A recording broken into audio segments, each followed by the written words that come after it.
হযরত ইরবাস ইবনে সারিয়া রাদিয়াল্লাহু আনহু তিনি বলেছেন, আল্লাহর হাবিবে পাকের সামনে আমরা বসা, মদিনার কামলিওয়ালা সরকার দু আলম আমাদের সামনে নবী বয়ান দেওয়া আরম্ভ করলেন। নবী এমন ভাষণ দিতে লাগলেন, নবী কিবরিয়ার ভাষণটা মনে হয় বিদায়ী ভাষণ। হুজুরের কথা শুনে অন্তরটা বিগলিত হয়ে গেল, চোখ ঝলসল। হাবিব কিবরিয়ার চোখের ফোঁটার পানিগুলো যেন টপ টপ করে ঝরতেছে। কান্না হাদি মাউইদাতুল মুআদ্দা, মনে হলো এটা বিদায়ী ভাষণের মতো মনে হলো।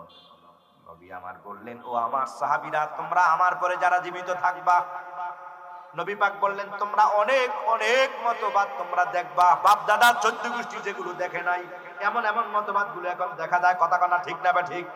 হাবিব কিবরিয়া বললেন, মাইয়াশু মিনবাদি, মাইয়াশু মিনবাদি ফাসায়ারা ইখতিলাফান কাসীরা। ও আমার উম্মত, খবরদার, বিপদগামী হওয়ার কোনো কারণ নাই, পথ হারাবার কোনো কারণ নাই। আমি নবী পাক বললাম, আমার পরে তোমরা যারা জীবিত থাকবা, নবী বলেছেন অনেক অনেক মতভেদ তোমরা দেখতে পারবা।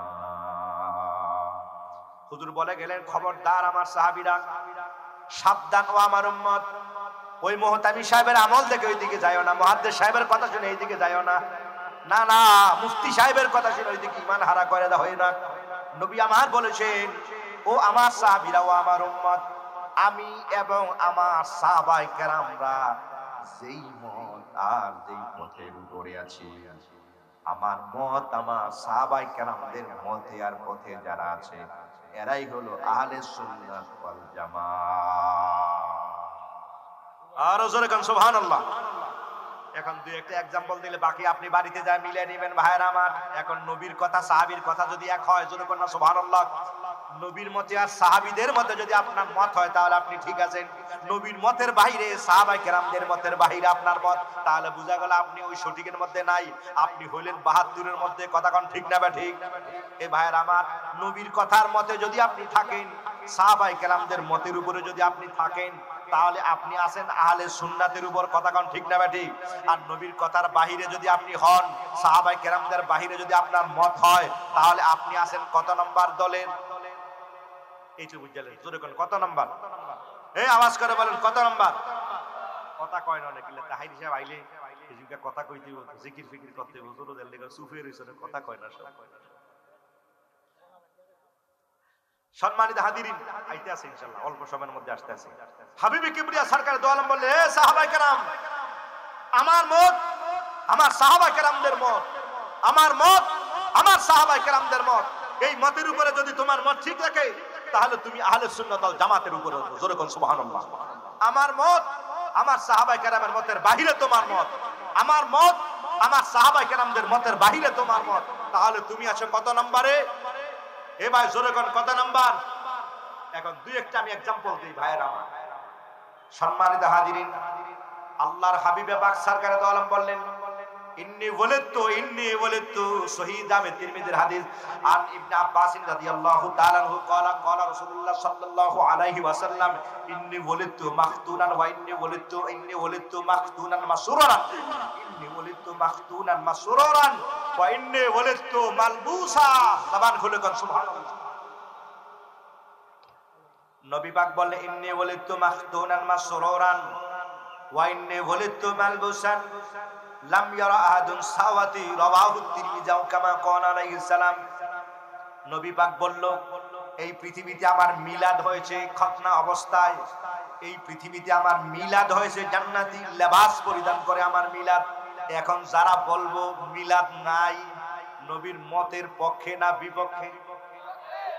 সহজ, নবীর মতের পক্ষে না বিপক্ষে?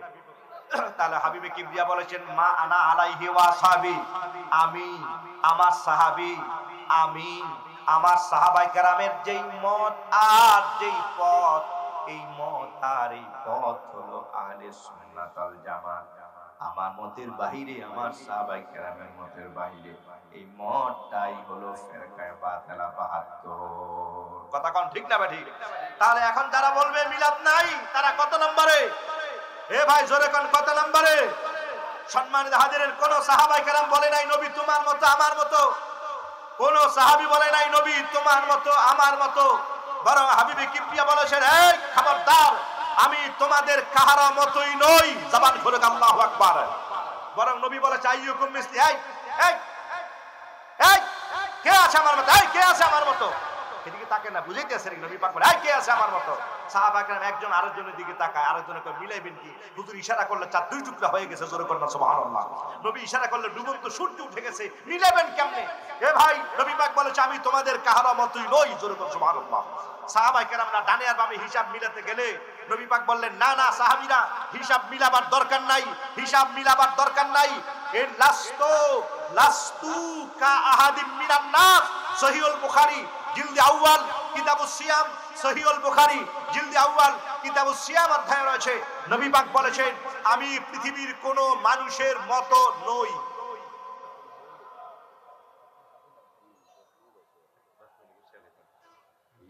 সাইয়্যিদিনা মাওলানা।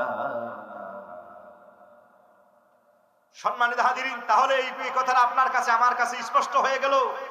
নবী পাক এবং সাহাবায়ে কেরামের মতের বাহিরে যেগুলো আছে এগুলো কত নম্বর?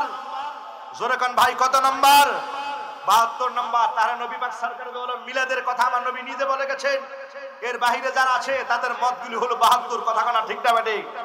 সাহাবায়ে কেরাম আমার নবী পাককে সালাম দিয়েছেন, সালাম দিয়েছেন কি দেন নাই? এ ভাই, সাহাবায়ে কেরামরা দূর থেকে দেখেছেন নবী আসতেছে, নবীকে সালাম দেওয়ার জন্য আগেই দাঁড়িয়ে গেছে, জোরে কোন সুবহানাল্লাহ। নবী পাক সরকার দো আলমের সাথে কথা শেষ, নবী পাক বিদায় হয়ে গেছেন, সাহাবায়ে কেরাম সালাম দিয়েছেন, সাহাবায়ে কেরাম সালাম দিয়া বসে যান নাই, দাঁড়িয়েই রয়েছেন যতক্ষণ পর্যন্ত নবী পাককে দেখা গেছে। এ ভাই, যত দূর পর্যন্ত দেখা গেছে নবী যাইতেছেন, সাহাবায়ে কেরাম বসেন নাই, নবীকে দেখা যায় দাঁড়িয়ে রয়েছেন, নবীকে দেখা যায় দাঁড়িয়ে, নবী যাইতে যাইতে দূরে অনেক দূর, যতক্ষণ পর্যন্ত দেখা গেছে সাহাবায়ে কেরাম তার আগ পর্যন্ত কেউ বসেন নাই, জোরে কোন সুবহানাল্লাহ। আজও রওজা মুবারকে সাহাবা হাদি সাহেবগণ আজও রওজা মুবারকে মদিনা মুনাওয়ারায় গিয়ে সালাম দেন। এই সালামটা হাজি সাহেবরা দাঁড়িয়ে দেয় নাকি বসে বসে দেয়? হাজি সাহেব নাই, এই হাজি সাহেব নাই, বৈশাখ দিয়েছেন ওকে নাকি যাইতে দাঁড়িয়ে দাঁড়িয়ে, বসার তো সুযোগই নাই। কথা না ঠিক না বেঠিক? আপনারা বলবেন যে ওই সময় নবী পাককে সাহাবায়ে কেরাম দেখেছেন, দিয়েছেন দাঁড়িয়ে। না ভাই, শুধু ওই সময় নয়, নবীকে সালাম দিতে হবে আদবের সাথে। কথা না ঠিক না বেঠিক? আজও রওজা মুবারক আমরা কি গেলে নবী পাককে দেখবার পাই? রওজা শরীফ দেখি। কথা না ঠিক না বেঠিক? কিন্তু ওখানেও সালাম দিতে হয় বসে না দাঁড়িয়ে দাঁড়িয়ে। সম্মানিত হাজিরিন, নবী পাককে সেই সময় এই ১৫০০ বছর আগে নবী পাককে যেভাবে ইজ্জত সম্মান করা উম্মতের জন্য ছিল ওয়াজিব, এখনো সেইভাবে ওয়াজিব। কিয়ামত পর্যন্ত যত মুমিন আসবে ওই একইভাবে ইজ্জত সম্মান করা উম্মতের জন্য ওয়াজিব। জবান খুলুক আল্লাহু আকবার। কিতাবের নাম হলো আশ-শিফা বি তারিফি হুকুকিল মুস্তাফা। আল্লামা কাজী আয়াজ রাহমাতুল্লাহ আলাইহি উনি লিখেছেন আন্নান নবী আলাইহিস সালাম তাযীমাহু ওয়া তাওকীরাহু লাযিমুন আলা উম্মতিহি কামা কানা ফি হিনে হালে হায়াতিহি। জবান খুলুক আল্লাহু আকবার। চিৎকার মেরে কোন ইয়া রাসূলুল্লাহ।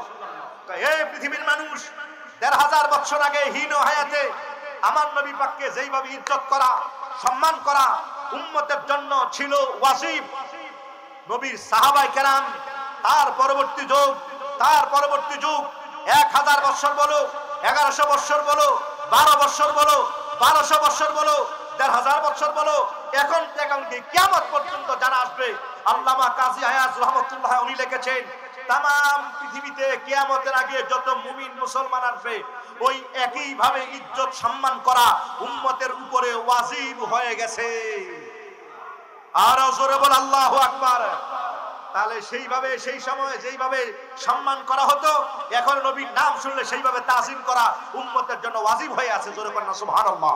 কাজে সেই জন্য আমরা সালামটা দিব বসে না দাঁড়িয়ে দাঁড়িয়ে। সেই ১৫০০ বছর আগে যেইভাবে দাঁড়িয়ে আজও ওলামায়ে মুকাদ্দিমিন দাঁড়িয়ে সালাম দিতেছেন। এই জন্য আল্লাহ পাক বলেছেন সাল্লু আলাইহি ওয়া সাল্লিমু তাসলিমান। হে পৃথিবীর মানুষ, আমার বন্ধুকে সালাত দাও। সালাতের ব্যাপারে আল্লাহ কোনো কথা বলেন নাই, তাগিদও দেন নাই। আল্লাহকে ওয়া সাল্লিমু তাসলিমান, খবরদার যখনই নবী পাককে সালাম দিবা ওই সালামটা যেন তাজিমের সাথে হয়, ওই সালামটা যাতে আদবের সাথে হয়।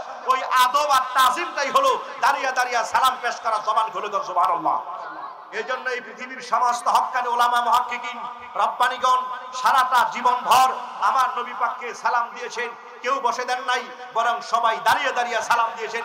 ইসবাতুল কিয়াম এই কিতাবের মধ্যে আছে, কদ ইত্তাফাকাল উলামাউ আলাল আন্না তাযীমান নবী রাসূলুল্লাহ বিল কিয়াম ওয়া আমরুন মুস্তাহাব্বুন মুস্তাহসানুন। সমস্ত উলামায়ে কেরাম এই কথার উপর একমত হয়ে গেছেন যে নবী পাককে দাঁড়িয়ে দাঁড়িয়ে সম্মান প্রদর্শন করা এটা মুস্তাহাব এবং মুস্তাহসান সওয়াবের কাজ। জবান খুলে আল্লাহু আকবার। এজন্য এই বাংলাদেশ, ভারত, পাকিস্তান, আফগানিস্তান, গোটা হিন্দুস্তান সহ এই অঞ্চলগুলোতে এই কোরআন এবং হাদিস, ফিকাহ, ইজমা, কিয়াস, এই দ্বীন ইসলামের সঠিক বাণী যারা পৌঁছে দিয়ে গেছেন, সবচেয়ে যাদের অনবদ্য অবদান ওনারা হলেন দেহলবের মুহাদ্দিসগণ। দেহলবের মুহাদ্দিসগণ এই বাংলাদেশ, ভারত, গোটা হিন্দুস্তানে সবচেয়ে বেশি কোরআন এবং হাদিসের অনবদ্য অবদান ওনাদের মাধ্যমেই এই মূল ওলামায়ে কেরামগণ, মুফতি বলি আর মুহাদ্দিস বলি আর আলেম বলি, ফাজেল বলি, কামেল বলি, সব ওলামা ওনাদের ট্রেনিং দেওয়া, ওনাদের শিক্ষা থেকে এই দেশগুলোতে আলেম ওলামা তৈরি হয়েছে। জোরে কোন আলহামদুলিল্লাহ। এই দেহলবের মুহাদ্দিসের যিনি সবচেয়ে গুরু, তিনি হলেন আব্দুল হক মুহাদ্দিস দেহলভী রাহমাতুল্লাহি আলাইহি। ওনার কিতাবের নাম হলো আখবারুল আখিয়ার। উনি লিখেছেন, ওনার কিতাব আখবারুল আখিয়ার উনি লিখেছেন, आय अल्लाह ताला मेरे कोई अमल ऐसा नहीं है जिसकी आपकी दरबार में पेश करने लायक समझे। मेरे तमाम अमाल में फसादियत मौजूद रहती है, अलबत्ता मुझे सिर्फ तेरे जात पाक की इनायत की ये एक अमल है और बहुत शानदार है, और ये है कि मौका मिलाद शरीफ में मैं खड़े होकर सलाम पढ़ा, चित्कार मेरे बोला अल्लाहु अकबर।